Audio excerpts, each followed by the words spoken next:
দেখুন, পশ্চিমবঙ্গে তো নির্বাচন হয় না, নির্বাচনটা করানো হয়। এখন প্রশ্ন হলো, তৃণমূল কংগ্রেস 15 বছর নিরবিচ্ছিন্ন ক্ষমতায় আছে।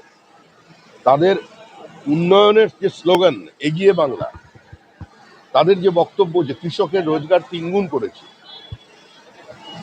স্টেট জিডিপি ন্যাশনাল জিডিপি থেকে উপরে, পশ্চিমবঙ্গ থেকে অন্যান্য রাজ্য শিক্ষা নিচ্ছে, তারপরে অবাধ শান্তিপূর্ণ নির্বাচন নয় কেন? 12টি রাজ্যে এসআইআর হলো, একমাত্র পশ্চিমবঙ্গে আগুন। মুখ্যমন্ত্রী কালো কোট পরে সুপ্রিম কোর্টে পৌঁছে গেল, এটা তো গণতন্ত্রের পক্ষে অত্যন্ত বিপজ্জনক দিক।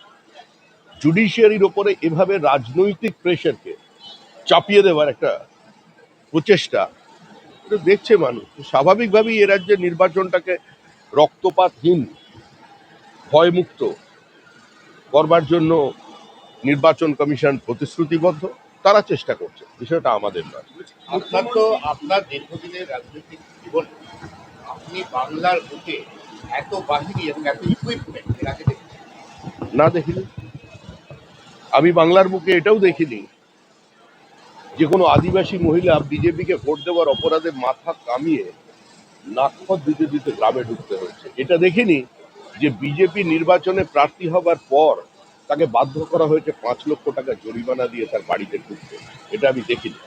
আমি আমার জীবনে এটাও দেখিনি যে দেশের রাষ্ট্রপতিকে একটা সামান্য ময়দান পর্যন্ত প্রোভাইড করা হবে না, তাকে সমস্ত সিকিউরিটিকে ধূলিসাৎ করে দিয়ে একটা গলির মধ্যে নিয়ে গিয়ে তার প্রোগ্রাম হবে। এটা দেখা যায়। উত্তরবঙ্গে ভোটের আগে দেখা গেল যে যারা কেন্দ্রীয় বাহিনী এসছে তারা কিন্তু 24 জন অসুস্থ হয়ে গেলেন খাবার। দুর্ভাগ্যজনক। সাবতাজ আমার মনে হয় না। আমার মনে হয় কি হয় না এই নিয়ে আমি কোনো বিবৃতি দিতে চাই না। তবে তৃণমূলের পক্ষে সবই সম্ভব। এগিয়ে বাংলা তো গাড়ি তল্লাশি নিয়ে কমিশনকে তোপ মমতা, তার গাড়ি কেন্দ্রীয় বাহিনীকে যে তল্লাশি করতে গিয়েছিলেন দাবি করেছেন তৃণমূল। মমতা বন্দ্যোপাধ্যায় অনেক কিছু দাবি করছেন। দেখুন, ওনার দাবি 80-র দশক থেকে মানুষ হচ্ছে। উনি গৃহীত, পরীক্ষিত এবং এই মুহূর্তে পরিত্যক্ত। এই মুহূর্তে তার বক্তব্য, তার দলের বক্তব্য, তার আক্রমণ, এর কোনো প্রতিষ্ঠা জনমনে নেই। যেখানে মানুষ এই বক্তব্যকে গ্রহণ করছে না, সেখানে বিরোধী দল হিসাবে আমরা কি করে এর প্রতিক্রিয়া দেব? মমতা বন্দ্যোপাধ্যায় পরে শুভেন্দু অধিকারী, আর আজকে শুভেন্দু অধিকারীর পাড়ায় অভিষেক ব্যানার্জি। এটা কাকতালীয় বিষয়। শুভেন্দু অধিকারী একজন স্বাভাবিক নেতা, ন্যাচারাল নেতা। তিনি মুখ্যমন্ত্রীকে নন্দীগ্রামে হারিয়েছিলেন। তৃণমূল কংগ্রেস 5 বছর ধরে বলেছে এই জয় লোডশেডিং এর জয়। লোকসভা নির্বাচনেও নন্দীগ্রাম সেগমেন্ট থেকে তৃণমূল কংগ্রেস লিড পায়নি, সেখানেও আমরা অনেক এগিয়ে আছি।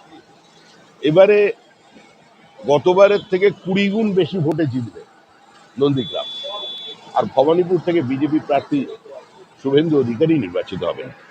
অভিষেক আজকে আবার ওনার পাড়ায় কাঁথিতেই বা কাঁথি বাস স্ট্যান্ডেই। পূর্ব মেদিনীপুরের একটা আসনও তৃণমূল কংগ্রেস পাবে না। আপনি বাস স্ট্যান্ডে প্রচার করতে পারেন, ছাদে প্রচার করতে পারেন, পুকুরে ঝাঁপ দিতে পারেন রাহুল গান্ধীর মতো, আপনি একটু দূরে গিয়ে দীঘাতে সাঁতারও কেটে আসতে পারেন, কিন্তু তারপরেও পূর্ব মেদিনীপুরে তৃণমূল কোনো আসন পাবে না।